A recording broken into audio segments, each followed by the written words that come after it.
ओम शांति and good morning. आज जो अव्यक्त मुरली है वो रिवाइज कोर्स 21 नवंबर 1998 की है और 3/3/2024 को चलने वाली है। तो इनको प्रोएक्टिव वे से हम लेते हैं। तो इसका टॉपिक है सेवा के साथ देह में रहते विदेही अवस्था का अनुभव बढ़ाओ। सेवा के साथ देह में रहते विदेही अवस्था का अनुभव बढ़ाओ। अगर हम इस हेडिंग को भी एनालाइज करें तो सेवा अर्थात कर्म के साथ साथ देह में रहते, इस देह से कर्म करते करते उस विदेही अवस्था आत्म अभिमानी स्थिति में हम हर कार्य करें। इस देह की कर्म इंद्रियों को यूज करते करते, जब हम कर्म इंद्रियों को यूज करेंगे, आत्मा कर्म इंद्रियों की राजा बनकर कार्य करेगी, सेवा करेगी। कोई भी कार्य चाहे लौकिक का हो चाहे अलौकिक कार्य हो, तो आत्मा राजा अपनी कर्म इंद्रियों को जब यूज करती है तो उस अवस्था से, उस अभ्यास से हम विदेही स्थिति का अनुभव करने लगते हैं। एक्चुअली तो विदेही स्थिति बहुत ही ऊंची स्थिति है, विदेही अवस्था बहुत ऊंची अवस्था है, पर इस अवस्था को प्राप्त करने के लिए अगर हम विदेही बन जाते हैं तो उस समय तो हम शरीर छोड़ देते हैं।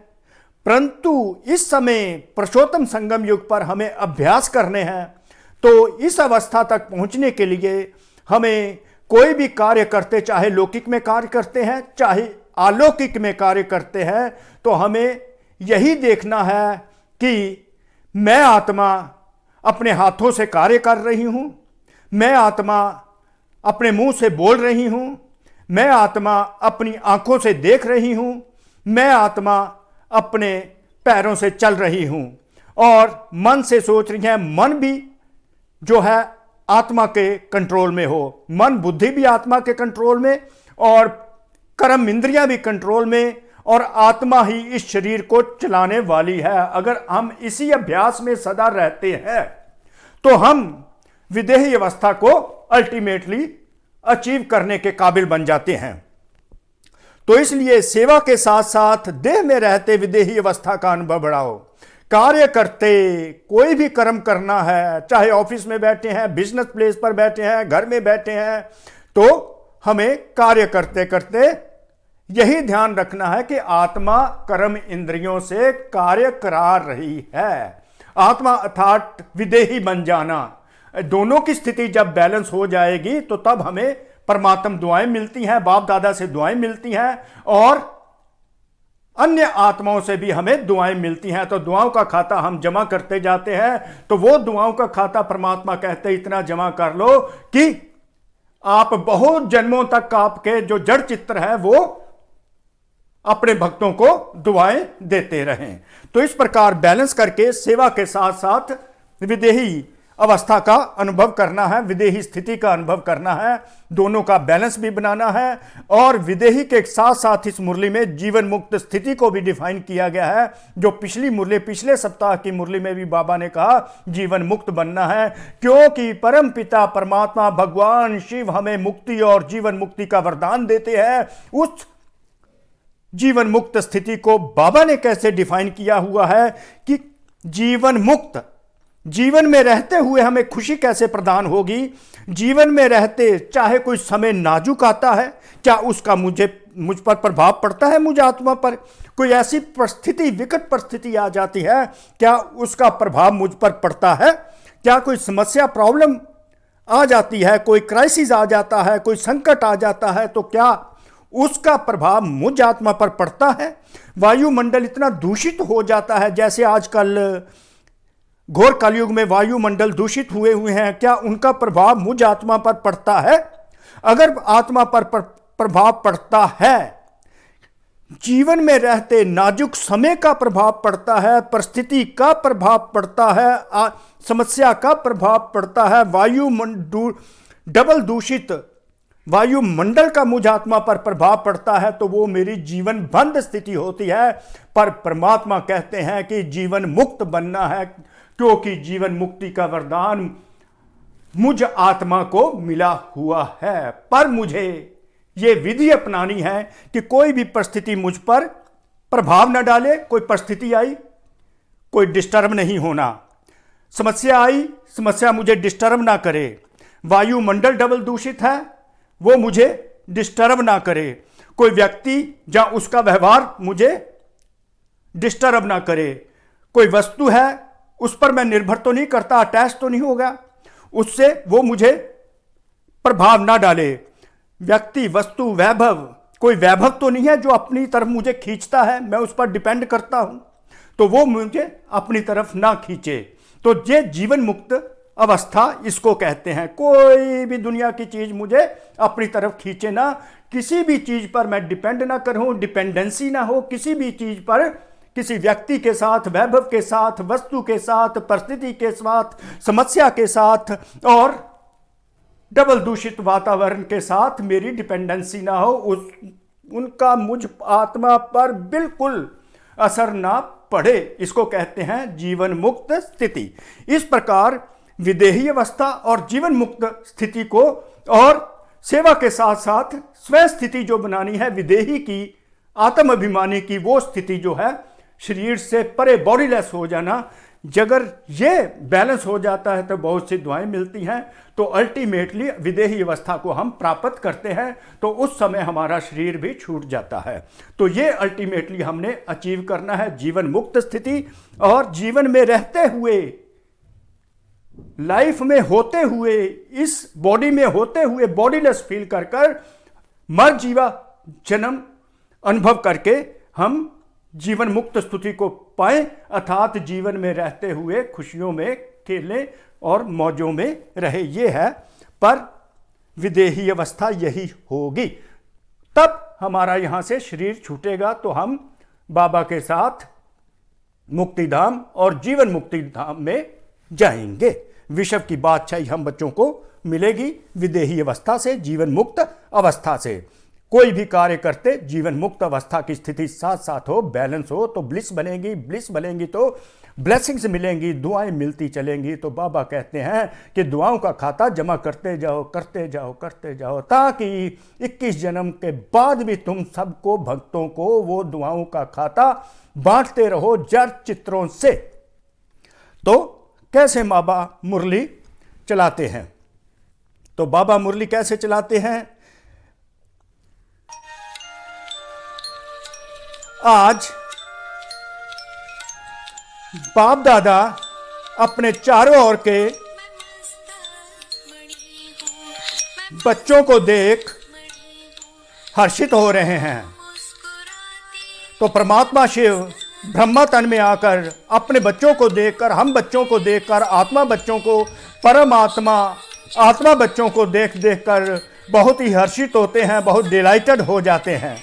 क्योंकि बाप जानते हैं क्यों डिलाइट होते हैं, क्यों खुश हो जाते हैं। परमात्मा जब भी हमको देखते हैं, परमात्मा की दृष्टि हम बच्चों पर होती है, हमको देखते ही खुश हो जाते हैं, क्योंकि जीवन मुक्ति की तरफ लेकर जाना होता है। तो संगम युग पर ही जीवन में रहते हुए हर्षित उनका रहना, अर्थात हमको एड्रेस करते हैं कि तुम भी बच्चे इस जीवन में हर्षित रहो, क्योंकि मैं तुम्हारे साथ हूँ। क्योंकि बाप जानते हैं मेरा एक एक बच्चा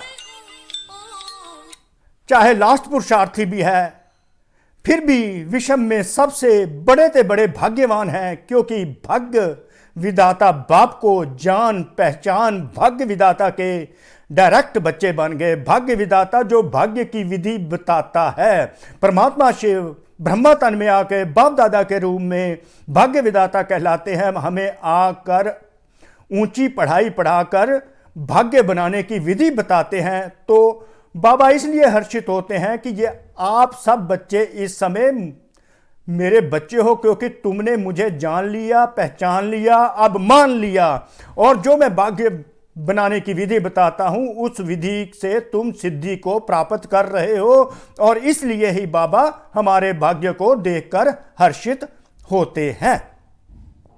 ऐसा भाग्य सारे कलम में किसी आत्मा का ना हो सकता है।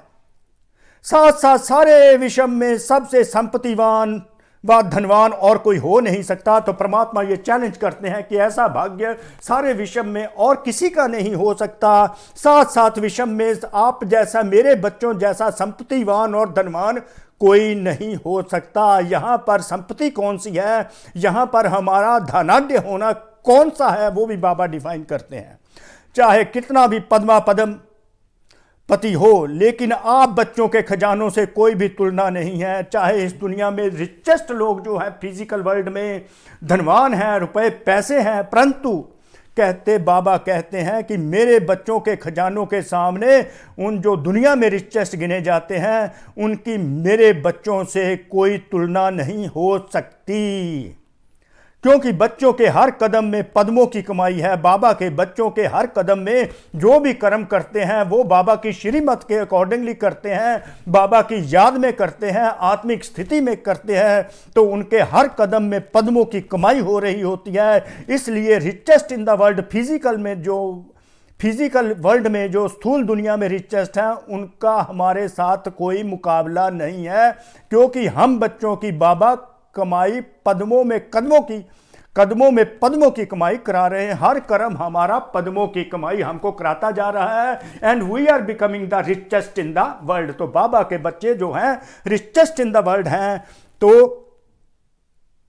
नशा रहता है ना, सारे दिन में हर रोज चाहे एक दो कदम भी बाप की याद में रहे, एक दो कदम भी बाप की याद में रहे, बाप की याद में कोई भी कर्म चाहे एक किया दो किया, परंतु पद्मों की कमाई है। कदम उठाया तो हर कदम में पद्म, तो सारे दिन में कितने पद्म जमा हुए, तो कितनी कमाई जमा हो जाती है। जब हम बाबा की याद में कर्म करते हैं तो श्रेष्ठ कर्म हमारे बनते हैं। तो हम उस समय विदेही स्थिति में होते हैं, क्योंकि आत्मा अपने कर्म करवा रही होती है अपनी कर्म इंद्रियों से। ऐसा कोई होगा जो एक दिन में पद्मों की कमाई करे? इतनी कमाई जो है पद्मों की हमको होती है, क्या इस स्थूल दुनिया में इतना कोई रिचेस्ट है जो इतनी कमाई करता हो? इसलिए बाप दादा कहते हैं अगर भाग्यवान देखना हो, वह रिचेस्ट इन द वर्ल्ड, आत्मा देखनी हो तो बाबा के बच्चों को देखो। इसलिए बाप दादा कहते हैं अगर भाग्यवान देखना हो, वह रिचेस्ट इन द वर्ल्ड आत्मा देखनी हो, तो बाप के बच्चों को देखो, परमात्मा शिव के बच्चों को देखो, प्रजापिता ब्रह्मा के बच्चे ब्रह्मा कुमार कुमारी को देखो। They are the richest in the world even comparatively to the Adani and Ambani. आप बच्चों के पास सिर्फ एक स्थूल धन का खजाना नहीं है, वो तो सिर्फ धन के साहूकार हैं। ये दुनिया में जो रिचेस्ट हैं, जैसे इस समय अंबानी और अडानी बताए जाते हैं, तो वो रिचेस्ट फिजिकल वर्ल्ड में है, स्थूल में है। पर आप बच्चे कितने खजानों से भरपूर हैं। खजानों की लिस्ट जानते हो ना? यह स्थूल धन तो कोई बात नहीं। बाबा कहते हैं ये जो स्थूल धन दुनिया के पास वो तो विनाशी है, उसका तो कोई बात ही नहीं। लेकिन आप के पास जो ज्ञान का खजाना है, शक्तियों का खजाना है, सर्वगुणों का खजाना है, खुशी का खजाना है, सर्व को सुख शांति का रास्ता बताने से जो दुआओं का खजाना मिलता है, वह अविनाशी खजाने सिवाय परम पिता परमात्मा के बच्चों के पास और किसी के पास हो नहीं सकते। ये जो परमात्मा के बच्चे हैं, उनके पास जो ज्ञान गुण शक्तियों और दुआओं के खजाने हैं, वो खजाने इस दुनिया के स्थूल दुनिया के रिचेस्ट आदमी के पास भी नहीं हो सकते। तो रिचेस्ट इन द वर्ल्ड हो गए हम भगवान शिव के बच्चे। बाप दादा सदा बच्चों को ऐसे संपन्न देख यही गीत गाते, वाह बच्चे वाह। आपको भी अपने पर इतना रूहानी नाज और नशा है ना, तो बाबा इस प्रकार हमें नशे में ले जाते हैं, इतनी खुशी दिलाते हैं कि you are the richest in the world comparatively to the richest in this physical world. हाथ की ताली बजा सकते हो कि इस रूहानी नशे से हाथ की ताली बजा सकते हो। सभी ने दोनों हाथ से तालियां बजाई, तो बाबा कहते तकलीफ क्यों करते हो, एक हाथ की बजाओ, एक हाथ की ताली बजाना आता है ना। ब्राह्मणों सब कुछ निराला है। ब्राह्मण शांत पसंद हैं, इसलिए ताली भी शांति की ठीक है। तो नशा तो सभी को सदा है भी और आगे भी रहेगा। किस बात का नशा रहेगा कि we are the richest in the world and और we are the most fortunate children of God, जो हमको देख देख कर डिलाइटेड होते हैं, हर्षित रहते हैं। तो हम बच्चे भी बाबा को देखकर हर्षित रहें कि हमें रिचेस्ट इन द वर्ल्ड बाबा बना देते हैं और भाग्य बनाने की विधि से हमको ज्ञान, गुण, शक्तियों, गुणों और दुआओं के खजाने से भरपूर कर देते हैं। और ये ज्ञान, गुण, शक्तियों, दुआओं का खजाना जो स्थूल दुनिया में सबसे रिचेस्ट हैं, उनके पास भी नहीं है। ये ओनली अविनाशी खजाने बाबा के ज्ञान से जो बच्चों को मिलते हैं, वो हम बाबा के बच्चों के पास ही हैं। तो हमें भी इस पर रूहानी नाज होना चाहिए, जिस प्रकार परमात्मा को भी हम बच्चों पर नाज है कि मेरे बच्चे जो इस दुनिया में रिचेस्ट इन द वर्ल्ड हैं। रिचेस्ट इन द वर्ल्ड कैसे बनते हैं कि जो ज्ञान, गुण, शक्तियां बाबा देते हैं, उनको हम प्रैक्टिकल यूज में लाते हैं, अपना जीवन को उन ज्ञान, गुण और शक्तियों के आधार पर चलाते हैं, तो परमात्म दुआएं मिलती हैं। और जिसके साथ हम डील करते हैं उनसे भी दुआएं मिलती हैं। तो वो दुआओं का खजाना भी जमा होता है। ऐसी दुआएं तो दुनिया में और लोगों के पास नहीं है जो हम बच्चों के पास, शिव जी के बच्चों के पास हैं। तो रूहानी नाज हम बच्चों को भी है और नशा भी है। तो इसलिए बाबा फिर भी कहते हैं, शांति से ताली एक हाथ की बजाओ। बाप दादा समय के परिवर्तन की तीव्र रफ्तार को देख बच्चों के पुरुषार्थ की रफ्तार को भी देखते रहते हैं। तो बच्चों के पुरुषार्थ, मेहनत की रफ्तार को भी देखते रहते हैं, अर्थात आत्मा की प्रोग्रेस कितनी हुई। बाप दादा हर एक बच्चे को जीवन मुक्त स्थिति में सदा देखना चाहते हैं। जो बाबा आके हमको मुक्ति और जीवन मुक्ति का वरदान देते हैं, अर्थात वर्षा है जीवन मुक्ति का।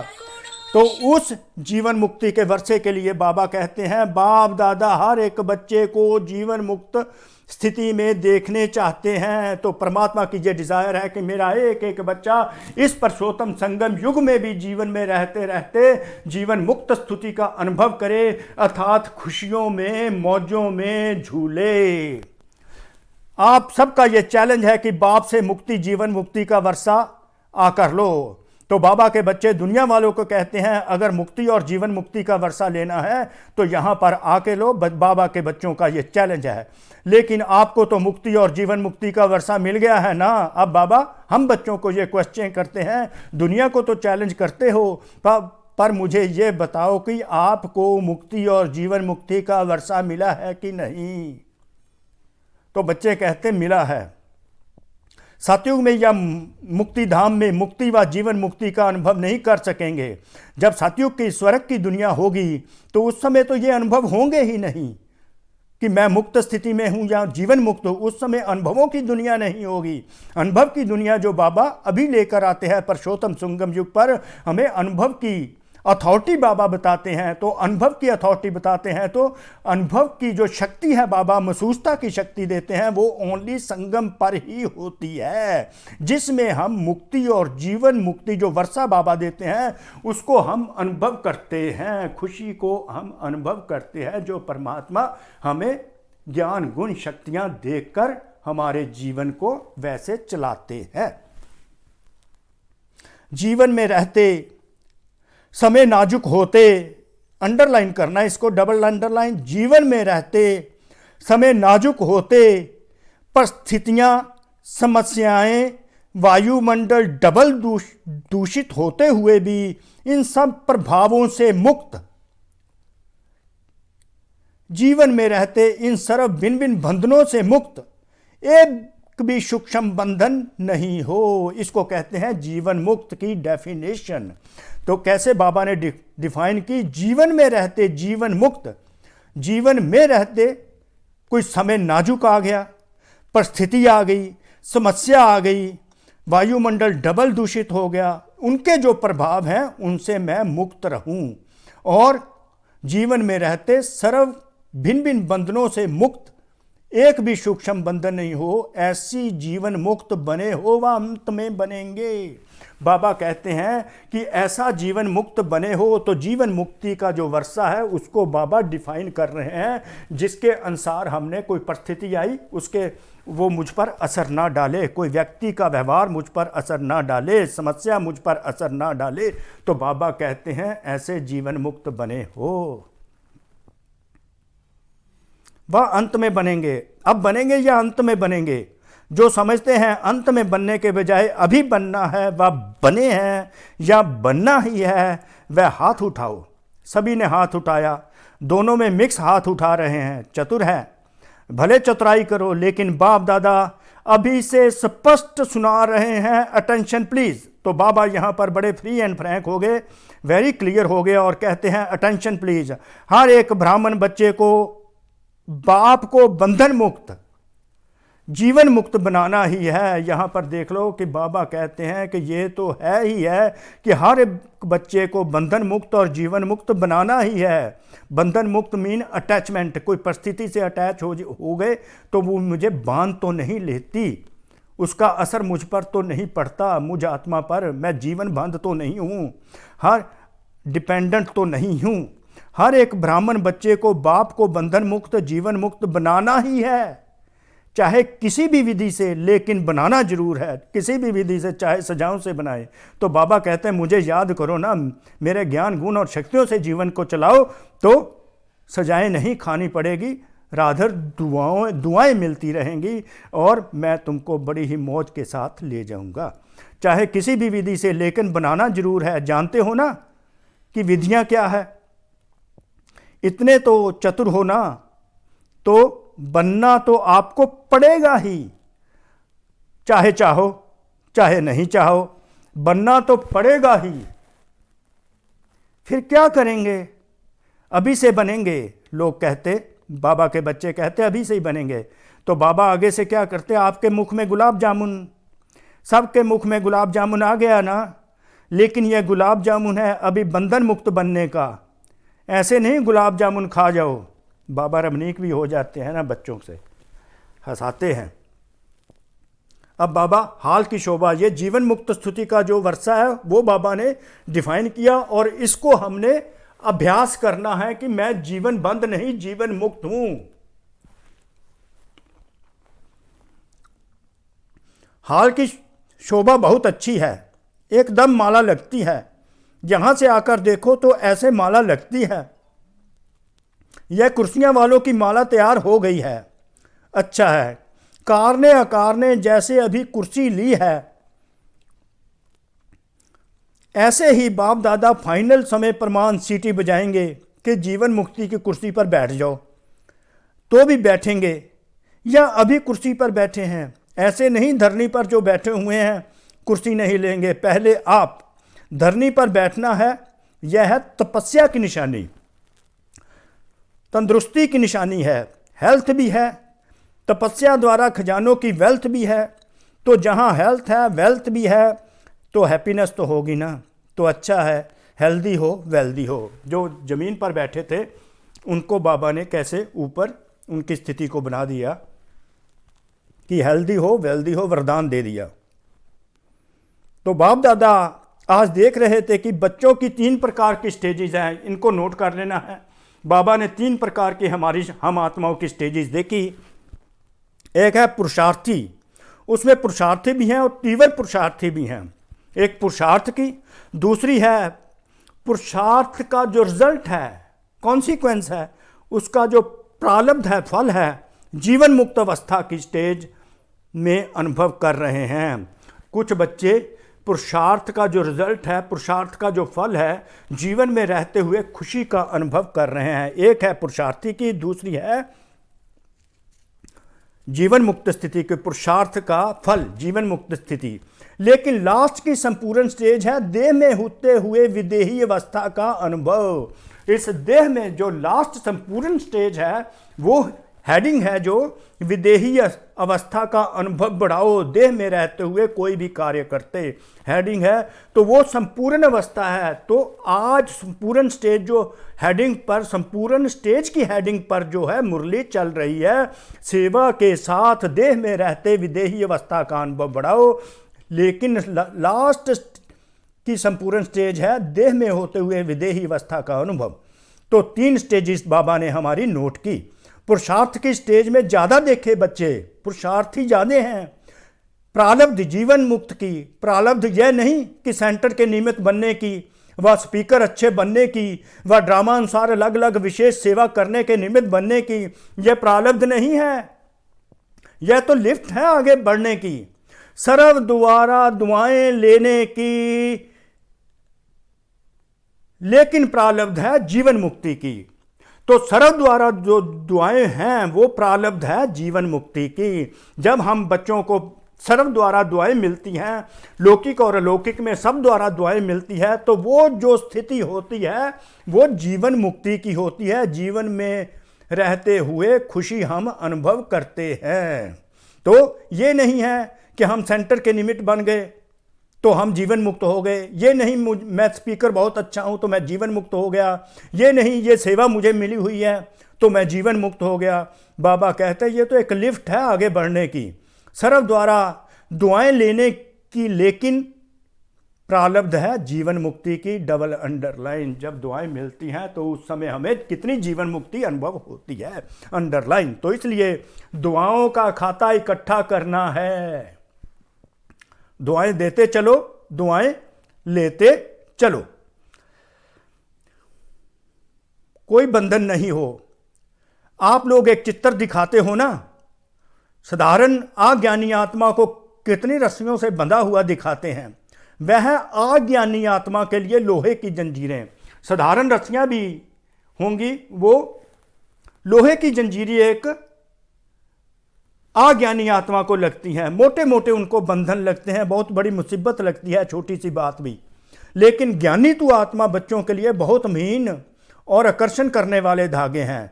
लोहे की जंजीर अभी नहीं है जो दिखाई देवे, बहुत महीन भी है, रॉयल भी है, पर्सनैलिटी फील करने वाली भी है, पर्सनैलिटी फील करने वाली भी है, लेकिन वह धागे देखने में नहीं आते, महीन जंजीरें हैं। अपनी अच्छाई महसूस होती है, अच्छाई है नहीं, लेकिन महसूस ऐसे होती है कि हम बहुत अच्छे हैं, ये महीन धागे हैं, हम आगे बढ़ रहे हैं, ये भी महीन धागा है। तो बाप दादा देख रहे थे यह जीवन बंध के धागे मेजोरिटी में हैं। तो इन जीवन बंध के सेल्फ जो है रिकमेंडेशंस, अपने मुंह मियाँ मिट्ठू बनना, बाबा कहते हैं वो जीवन बंध के धागे महीन हैं जो दिखाई नहीं देते, चाहे एक हो चाहे आधा हो, लेकिन जीवन मुक्त बहुत थोड़े हैं। तो बाबा ने 3 स्टेजेस में ये देखा, जीवन मुक्त स्थिति में बहुत थोड़े हैं।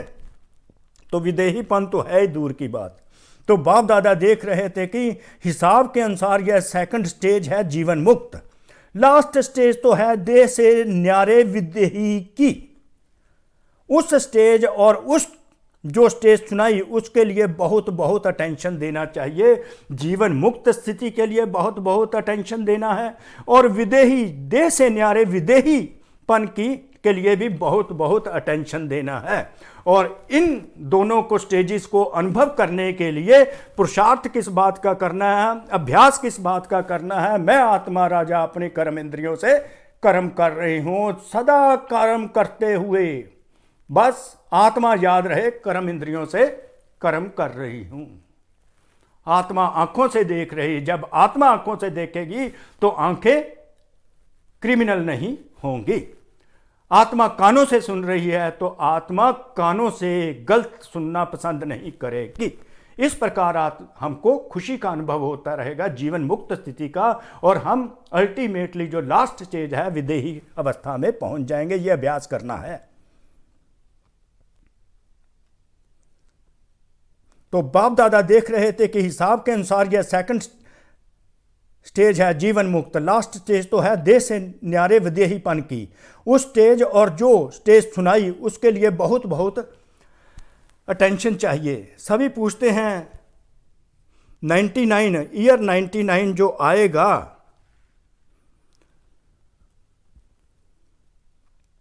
क्या करेंगे 99 में? बाबा कहते,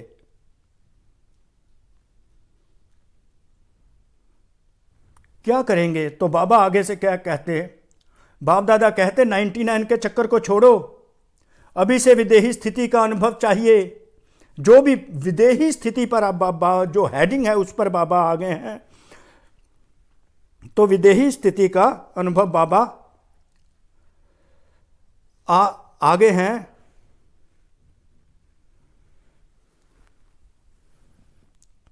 विदेही स्थिति का अनुभव चाहिए। जो भी परिस्थितियां आ रही हैं और आने वाली हैं, जो भी परिस्थितियां आने वाली हैं, बाबा प्रेडिक्ट कर रहे हैं जो सिचुएशंस अभी आनी है उसमें विदेही स्थिति का अभ्यास बहुत जरूरी है ताकि बच्चे अचल अडोल रहें। विदेहीपन की स्थिति ऐसी होती है, स्टेबल स्थिति होती है, उसमें हम हलचल में नहीं आते। कैसी भी परिस्थिति हो, समस्या का या किसी व्यक्ति के व्यवहार का हम पर असर नहीं पड़ता। इसलिए और सभी बातों को छोड़, यह तो नहीं होगा, यह तो नहीं होगा, क्या होगा, इस सब क्वेश्चन को छोड़ दो। बस विदेही अभ्यास वाले बच्चों को कोई भी परिस्थिति व कोई भी हलचल प्रभाव नहीं डाल सकेगी। जो विदेही होगी, बॉडीलेस होगी, उस पर कोई भी परिस्थिति प्रभाव नहीं डाल सकेगी। कि विदेहीपन वाले बच्चे कभी भी हलचल में नहीं आएंगे, डिस्टर्ब्ड नहीं होंगे। चाहे प्रकृति के पांचों ही तत्व भी हिलने लगें, जैसे कोई अर्थक्वेक आ जाता है, फ्लड्स आ जाते हैं, तब भी बच्चों की स्थिति अचल अडोल रहेगी, हलचल में नहीं आएंगे। चाहे प्रकृति के पांचों ही तत्व अच्छी तरह से हिलाने की कोशिश करेंगे तो बच्चे हिलेंगे नहीं, क्योंकि वो विदेही अवस्था में होंगे।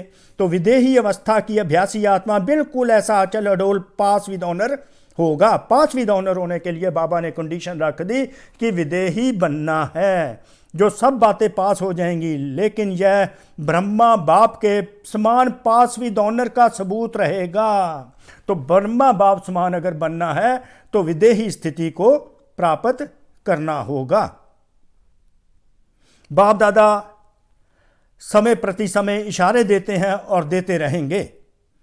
आप सोचते भी हो, प्लान भी बनाते हो, बनाओ, भले सोचो, लेकिन क्या होगा उस आश्चर्यवत होकर नहीं।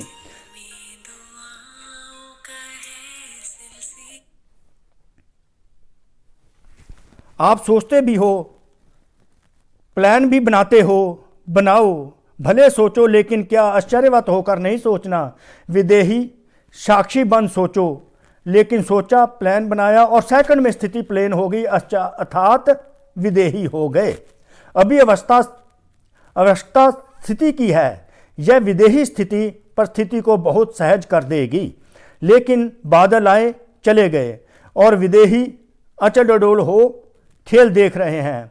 अभी लास्ट समय को सोचते हो, लेकिन लास्ट स्थिति को सोचो। चारों ओर सेवाओं के समाचार बाप दादा सुनते रहते और दिल से सभी अथक सेवाधारियों को मुबारक भी देते हैं। सेवा बहुत अच्छे उमंग उत्साह से कर रहे हैं, परंतु बाबा कहते हैं स्थिति बनाने में थोड़ी मेहनत लगती है। सेवा तो सहज हो जाती है, इसलिए सेवा का बल थोड़ा स्थिति से ऊंचा हो जाता है। बैलेंस रखो और बाप दादा की सर्व सेवा करने वाली आत्माओं को संबंध संपर्क में आने वाली ब्राह्मण आत्माओं को ब्लेसिंग मिलती रहेगी। सेवा के साथ साथ विदेही स्थिति बनाकर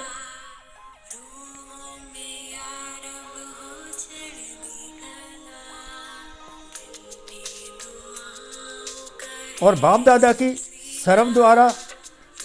सर्व सेवा करने वाली आत्माओं की संबंध संपर्क में आने वाली ब्राह्मण परिवार की ब्लेसिंग लेते जाओ। यह दुआओं का खाता बहुत जमा करो। अभी की दुआओं का खाता आप आत्माओं में इतना संपन्न हो जाए, भरपूर हो जाए, जो द्वापर से आपके चित्रों द्वारा सभी को दुआएं मिलती रहें।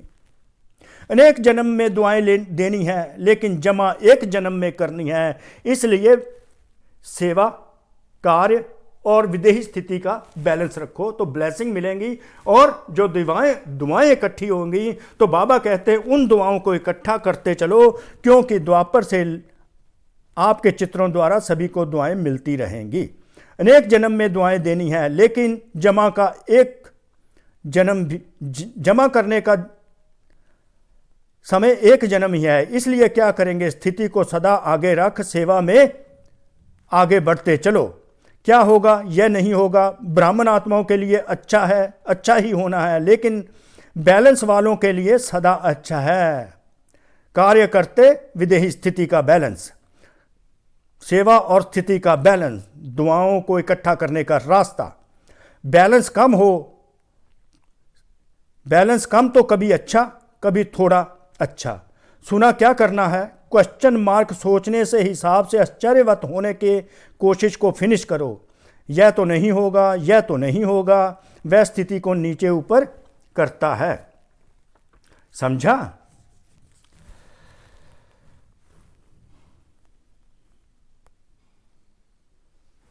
तो डबल विदेशियों के साथ बाबा की अब बातचीत है। डबल विदेशी बच्चों को बाबा क्या कहते हैं, डबल विदेशी बच्चे अर्थात विश्व कल्याण करने के निमित्त बनने वाले बच्चों को यही कहते हैं कि अब सेवा और विदेही स्थिति में नंबर 1 विदेशी बच्चों को बनना ही है। बनना है कब, बाबा ने पूछा, 99 में या 2000 में बनेंगे?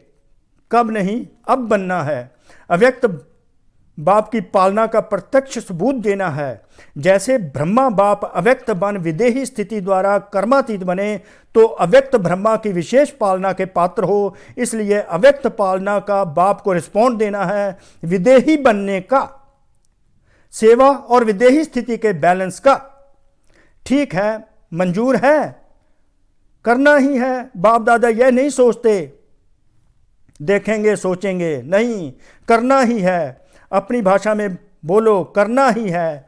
जो भी सभी टीवी में भी देख रहे हैं वह सभी भी ऐसे बोल रहे हैं ना, जो ऑनलाइन सुन रहे हैं। बाप दादा देख रहे हैं, सारे भारत में देख रहे हैं, सारे फॉरेन में देख रहे हैं, लेकिन सभी को उमंग आ रहा है, हम करेंगे, हम करेंगे, हमें करना ही है। एडवांस में मुबारक बाबा देते हैं, कंग्रेचुलेशंस। तो जो भी आप सभी भारत में आए हैं, तो भारत वालों को तो विशेष नशा है कि बाप दादा अवतरित भी भारत में होते हैं, और साथ साथ अगर मिलने आते हैं तो वो भी भारत में आते हैं। तो डबल नशा है ना। भारत ने ही विदेश में संदेश दिया, तो भारत ने विदेश में भी अपने परिवार को ढूंढकर एक परिवार बना लिया। इसलिए भारतवासी बच्चों का सदा महत्व है, और भारत का महत्व बढ़ना ही है। तो भारतवासियों का महत्व तो है ही। इसलिए जो भी नए पुराने आए हैं वह बहुत प्यार से पहुँचे हैं। बाप दादा सभी बच्चों का स्नेह और चारों ओर सेवा के सहयोग को देख खुश होते हैं, और बच्चे भी सदा खुश हैं। खुश रहते हो ना, कभी खुशी कम तो नहीं होती। यह स्पेशल खुशी का खजाना बाप ने दिया है, इसलिए खुशी कम नहीं, कभी नहीं छोड़ना, सदा खुश रहना, सदा खुशहाल रहना बाबा ने वरदान दे दिया। तो सदा खुशहाल रहना है। कोई भी परिस्थिति, कोई व्यक्ति, वस्तु, किसी का भी प्रभाव मुझ आत्मा पर न रहे। मैं जीवन मुक्त आत्मा इस जीवन में रहते हुए खुशी के खजानों से संपन्न हूँ, खुश नसीब हूँ। मैं भी खुश हूँ और दूसरों को भी खुश करने वाली खुश नसीब आत्मा हूँ। आगे बाबा प्यार देने लगे। चारों ओर के सर्वश्रेष्ठ भाग्यवान, सर्वश्रेष्ठ खजानों के मालिक, सदा सेवा और स्थिति का बैलेंस रखने वाले ज्ञानी तू आत्मा, सर्वशक्ति संपन्न आत्माएं, सदा बंधन मुक्त, जीवन मुक्त आत्माओं को बाप दादा का याद, प्यार और नमस्ते। वरदान, परमात्म कार्य में सहयोगी बन सर्व का सहयोग प्राप्त करने वाले सफलता स्वरूप भव। परमात्मा का जो भी कार्य है उसमें हम सहयोगी बनते हैं, तो हमें सर्व आत्माओं के सहयोग की दुआएं मिलती हैं। जहाँ सर्व का उमंग उत्साह है वहाँ सफलता स्वयं समीप आकर गले की माला बन जाती है। अंडरलाइन, कितनी सुंदर लाइन है। जहाँ सर्व का उमंग उत्साह है वहाँ सफलता स्वयं समीप आकर गले की माला बन जाती है। कोई भी विशाल कार्य में हर एक के सहयोग की उंगली चाहिए।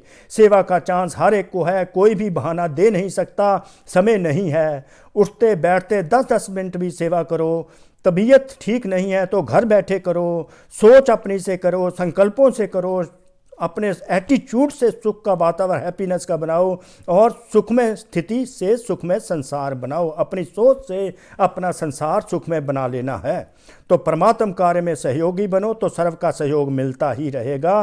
तो इस प्रकार ये विधि बताकर सफलता स्वरूप बाबा बनाते जा रहे हैं। स्लोगन है, प्राकृति पति की सीट पर सेट होकर रहो तो परिस्थितियों में अपसेट नहीं होंगे। परमात्मा के साथ योग लगाकर प्रकृति को भी अपनी वाइब्रेशन पवित्रता की भेजनी है। वो स्थिति आपकी प्राकृति पति हो जाएगी तो प्रकृति आपकी दासी बन जाएगी।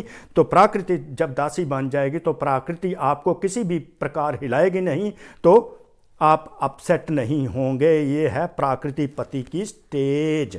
तो इस प्रकार बाबा ने हम बच्चों को आज सेवा के साथ साथ विदेही अवस्था, विदेही स्थिति का बैलेंस रखने के लिए ये बताया है कि हर कर्म करते हुए कर्मयोगी स्थिति में हम विदेही बन के साथ साथ सेवा, साथ साथ विदेही स्थिति का अनुभव करते चलें तो जीवन मुक्त स्थिति का अनुभव होगा। और लास्ट स्टेज जो संपूर्णता की, हम संपूर्णता को प्राप्त करेंगे तो परमात्मा शिव के जाकर जीवन मुक्ति, विश्व की बादशाही वहाँ पर भी प्राप्त करेंगे। आज की जीवन मुक्त स्थिति विश्व की बादशाही सतयुग की है। ओम शांति। बाबा, दिल से शुक्रिया उस बाबा का जिन्होंने ये मुरली आकर चलाई। शुक्रिया बाबा, शुक्रिया, कोटि कोटि शुक्रिया। आप सबका भी शुक्रिया। ओम शांति। ओम